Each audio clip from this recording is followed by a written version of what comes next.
নমস্কার, আমি আলপনা ধর NE24 আপনাদেরকে স্বাগত।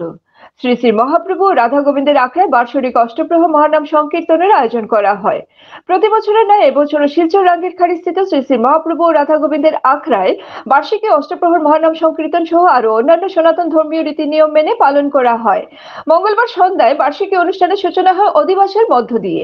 পরের দিন বুধবার ভোরবেলা থেকে হরিনাম সংকীর্তনের শুভারম্ভ সহ দুপুরে ভোগারতি ও উপস্থিত প্রায় 500 পুরুষ ও মহিলা ভক্তদের মহাপ্রসাদ বিতরণ ও সন্ধ্যা আরতি। বৃহস্পতিবার মহানাম সংকীর্তনের সমাপন অনুসারে নগর পরিক্রমা পূর্ণা কীর্তন। এদিন অন্যান্যদের সহযোগিতায় ছিলেন গৌরাঙ্গ পদ্ধতি সহসভাপতি জয়ন্তী ভট্টাচার্য, শ্যামসুন্দর দেবনাথ, তাপস দেবনাথ, সম্পাদক অভিজিৎ ভট্টাচার্য, সহ সম্পাদক অভিজিৎ দেবনাথ, সৌরভ ভট্টাচার্য, কোষাধ্যক্ষ সৌরভ রায় সহ আরো অন্যান্যরা। আপনারা দেখছেন NE24 চ্যানেল। এভাবে আরো খবর পেতে NE24 ইউটিউব চ্যানেলকে সাবস্ক্রাইব ও ফেসবুক পেজকে ফলো করে আমাদের পাশে থাকুন। নমস্কার, জয় নিতাই। গতকালকে আমাদের রাঙ্গিরখাড়ি মহাপ্রভু আখড়ার অধিবাস হয়েছে।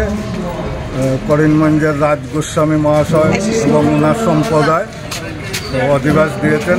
আজকেও কীর্তন চলছে। আমাদের 5টা সম্প্রদায় এসছে। আগরতলা থেকে ভোলানাথ সম্প্রদায় এসছে।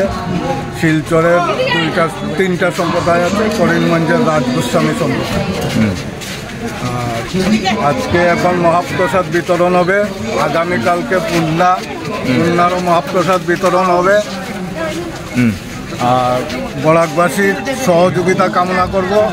মহাপ্রভুর আখড়ার উন্নতির জন্য সবার কাছে আমার প্রার্থনা, মহাপ্রভু আখড়ার কাছে আর্থিক সহযোগিতা করে মহাপ্রভু আখড়াকে আরও মহাপ্রভু আখড়ার শ্রীবৃদ্ধি করা যায়, এটাই বরাকবাসীর কাছে আবেদন।